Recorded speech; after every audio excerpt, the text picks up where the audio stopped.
तो गाइस आपके दिमाग के साथ एक बार और खेलते हैं। मैं आपसे एक सवाल पूछता हूं और अगर आपने उसका जवाब दे दिया तो आप समझ लेना आपकी इमेजिनेशन पावर बहुत गजब की है। सवाल यह है कि मान लीजिए आपके पास 10 ट्री है प्लांट करने को। अब आपको उन 10 ट्री को ऐसे प्लांट करना है कि आपके पास टोटल 5 रोज हो और हर एक रो में 4 ट्री होने चाहिए।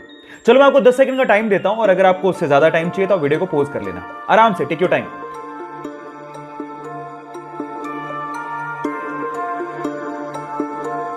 चलिए गाइस मैं आपको बताता हूं, बहुत सिंपल है। आपको पहले एक स्टार बनाना है। आपको एक स्टार बनाने में टोटल 5 लाइनें लगती हैं। अब आप उस स्टार में कुछ इस तरह से प्लांट करो ट्रीज को। अब आप काउंट करके देखो, हर एक लाइन में 4 ट्री हैं और टोटल 5 ही लाइनें हैं। है ना गजब का सवाल। क्या आप फायरफॉक्स ब्राउजर के बारे में तो सभी जानते हैं, लेकिन मेरा सवाल यह है कि फायरफॉक्स ब्राउजर के लोगो में जो दिखाई दे रहा है वो क्या है? क्या वो बता सकते हैं?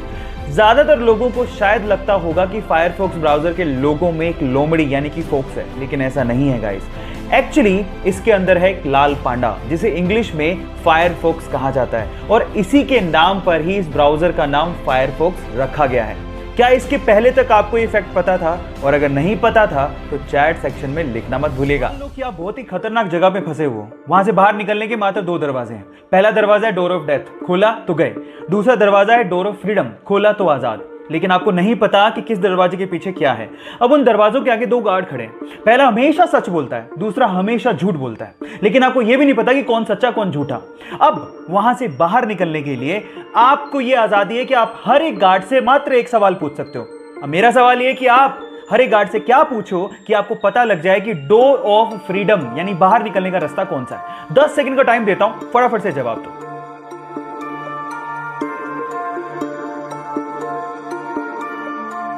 तो चलिए गाइस मैं आपको जवाब देता हूं। आप ये सवाल पूछोगे हर एक गार्ड से कि अगर मैं दूसरे गार्ड से पूछूं कि डोर ऑफ फ्रीडम कौन सा है तो वो क्या जवाब देगा। मजे की बात है कि दोनों के दोनों डोर ऑफ डेथ की तरफ इशारा करेंगे और बस उसके जस्ट अपोजिट वाला डोर ऑफ फ्रीडम का है। अगर अभी चेक करते हैं, क्या मुझे बता सकते हैं कि दुनिया में माउंट एवरेस्ट की खोज से पहले सबसे ऊंचा पर्वत कौन सा था? मैं आपको 5 सेकंड का टाइम देता हूं, सोच के बताइए। चलिए गाइस मैं आपको इसका जवाब देता हूं। इसका जवाब है माउंट एवरेस्ट। गाइस खोज होती चाहे नहीं होती, दुनिया का सबसे ऊंचा पर्वत माउंट एवरेस्ट था, है और रहेगा।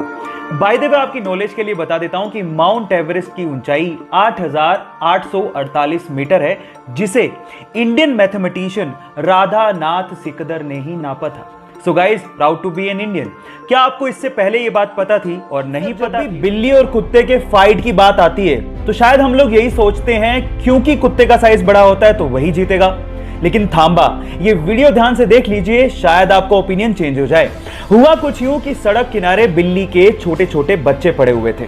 अचानक से अपने मालिक के साथ जाते हुए कुत्ते ने उन बिल्ली के बच्चों को देखा और झपटने और खाने की कोशिश करी। इतने में ही उन बिल्ली के बच्चों की मां चीते की रफ्तार से आती है और उस कुत्ते पर झपट पड़ती है और उसके बाद उस बड़े से कुत्ते को खदेड़ डालती है। गाइस जब बात बच्चों की आती है तो किसी मां से लड़ना कुत्ते तो क्या शेर के भी बस की बात नहीं होती। आप लोग क्या कहते हो? चैट सेक्शन में लिखना मत भूलिएगा। आपको एक मैथ्स का ट्रिक सिखाता हूं जिससे आप किसी को भी इंप्रेस कर सकते हो। इस वीडियो में आपको माचिस की तिल्लियों से एक मैथ का इक्वेशन दिख रहा होगा जिसमें लिखा है 4 गुणा 9 = 46। किसी तीसरी के बच्चे को भी पता कि गलत है। अब आपको क्या करना है? आपको मात्र 2 माचिस की तिल्लियों को मूव करना है और एक करेक्ट मैथ इक्वेशन बना के दिखाना है। मैं आपको 10 सेकंड का टाइम दे रहा हूं, करके दिखाओ।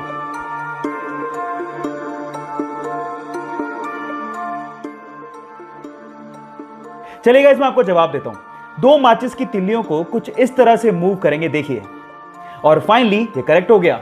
That is 5 × 9 = 45।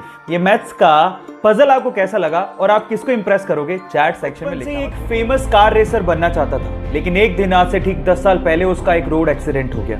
उसकी जान तो बच गई, लेकिन उसने उस एक्सीडेंट में अपने दोनों हाथ खो दिए। लेकिन फिर भी उस बंदे ने अपने पैशन को नहीं छोड़ा और उसने सोचा कि वो अपने पैरों से कार को चलाना सीखेगा। उसने अपनी कार को मॉडिफाई किया और अपने पैरों से कार को चलाने की घंटों और दिनों तक प्रैक्टिस करता रहा और एक दिन वो उसमें कामयाब हो गया और उसके बाद उसने पोलैंड के कार रेसिंग कंपटीशन में पार्टिसिपेट किया और उस रेस को जीत के उसने सबको हैरान कर दिया। उस बंदे का नाम है बार्टोस ओस्टालेविस्की। गाइस उसके कभी ना हार मानने के जज्बे को मैं सलाम करता हूं। गाइस बाइक चलाना किसे नहीं पसंद, लेकिन असली प्रॉब्लम आती गर्मियों में, जब कोई स्कार्फ या फिर रुमाल पहनने के बाद हमें हेलमेट पहनना पड़ता है। और गर्मी होने की वजह से थोड़ी दूरी तक चलने के बाद जब हम हेलमेट उतारते हैं तो पूरा मुंह पसीने से भर जाता है। अब इस प्रॉब्लम का सॉल्यूशन क्या है? जी हाँ गाइस, इस प्रॉब्लम का सॉल्यूशन है एसी हेलमेट। एक छोटी सी एक्सेसरी आपके हेलमेट पे लगती है और वो आपके हेलमेट को या फिर आपके सिर को ठंडा ठंडा कूल कूल बना देती है। और गाइस, इसका इन्वेंशन कहीं बाहर नहीं, हमारे इंडिया के बेंगलोर के आईआईटीएन पीके सुंदर राजन ने किया है। सो गाइस, हमारे हेलमेट को ठंडा ठंडा कूल कूल बनाने वाले इस सुंदर राजन के लिए एक लाइक तो बनता है। मजेदार सा किस्सा सुनाता हूँ। ये बात है सन 1909 की, जब कनाडा ने पहली बार अपने एक शहर में एम्बुलेंस को लॉन्च किया ताकि लोगों की जान को बचाया जा सके। लेकिन हुआ उसका कुछ उल्टा ही। वही एम्बुलेंस शहर में टेस्ट ड्राइव के दौरान एक बंदे पे चढ़ गई और वो बंदा बुरी तरह से घायल हो गया। और मजे की बात यह है कि वो पहला बंदा था जिसे उस एम्बुलेंस ने हॉस्पिटल तक पहुंचाया था। यह अजीब सा किस्सा। गुरु नानक देव जी अपने शिष्यों के साथ एक गांव गए। गांव वालों ने गुरु नानक देव जी और उनके शिष्यों की बहुत ज्यादा सेवा की, लेकिन जाते जाते गुरु नानक देव जी ने उन गांव वालों को आशीर्वाद दिया, उधर जाओ। उसके बाद गुरु नानक देव जी अपने शिष्यों के साथ दूसरे गांव गए, लेकिन उन गांव वालों ने गुरु नानक देव जी और उनके शिष्यों के साथ बहुत बुरा बर्ताव किया। लेकिन फिर भी गुरु नानक देव जी ने उन्हें आशीर्वाद दिया, बसे रहो। ये देख के एक शिष्य से रहा नहीं गया। उसने गुरु नानक देव जी से कहा कि ये कैसे आशीर्वाद दिया आपने? तो गुरु नानक देव जी ने जवाब दिया कि संसार में अच्छाई का फैलना और बुराई का रुके रहना और ना फैलना इंसानियत के लिए बहुत ज़्यादा ज़रूरी है। इसीलिए जो अच्छे लोग थे उन्हें उजड़ जाने का मैंने आशीर्वाद दिया ताकि वो बाकी जगहों पे जाके अपनी अच्छाई को फैला सके। आपको ये स्टोरी कैसे लगी? बचपन से एक फेमस कार रेसर बनना चाहता था, लेकिन एक दिन आज से ठीक 10 साल पहले उसका एक रोड एक्सीडेंट हो गया। उसकी जान तो बच गई, लेकिन उसने उस एक्सीडेंट में अपने दोनों हाथ खो दिए। लेकिन फिर भी उस बंदे ने अपने पैशन को नहीं छोड़ा और उसने सोचा कि वो अपने पैरों से कार को चलाना सीखेगा।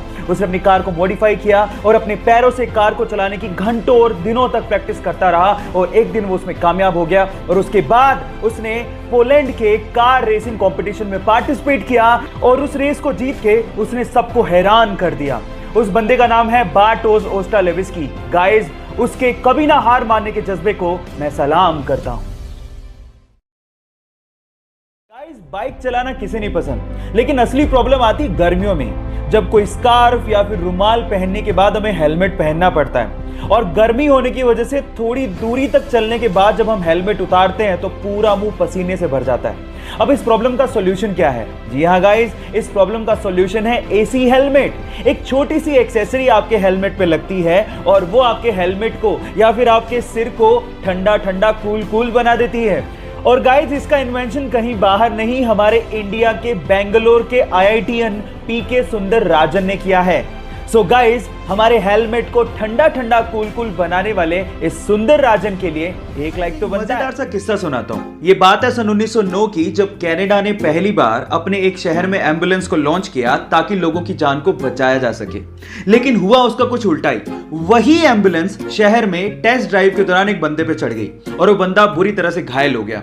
और मजे की बात यह है कि वो पहला बंदा था जिसे उस एम्बुलेंस ने हॉस्पिटल तक पहुंचाया था। यह अजीब सा किस्सा। गुरु नानक देव जी अपने शिष्यों के साथ एक गांव गए। गांव वालों ने गुरु नानक देव जी और उनके शिष्यों की बहुत ज्यादा सेवा की, लेकिन जाते जाते गुरु नानक देव जी ने उन गांव वालों को आशीर्वाद दिया, उधर जाओ। उसके बाद गुरु नानक देव जी अपने शिष्यों के साथ दूसरे गांव गए, लेकिन उन गांव वालों ने गुरु नानक देव जी और उनके शिष्यों के साथ बहुत बुरा बर्ताव किया।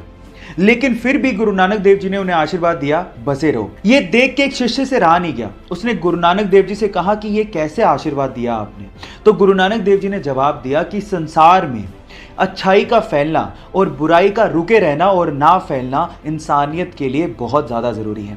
इसीलिए जो अच्छे लोग थे उन्हें उजड़ जाने का मैंने आशीर्वाद दिया ताकि वो बाकी जगहों पे जाके अपनी अच्छाई को फैला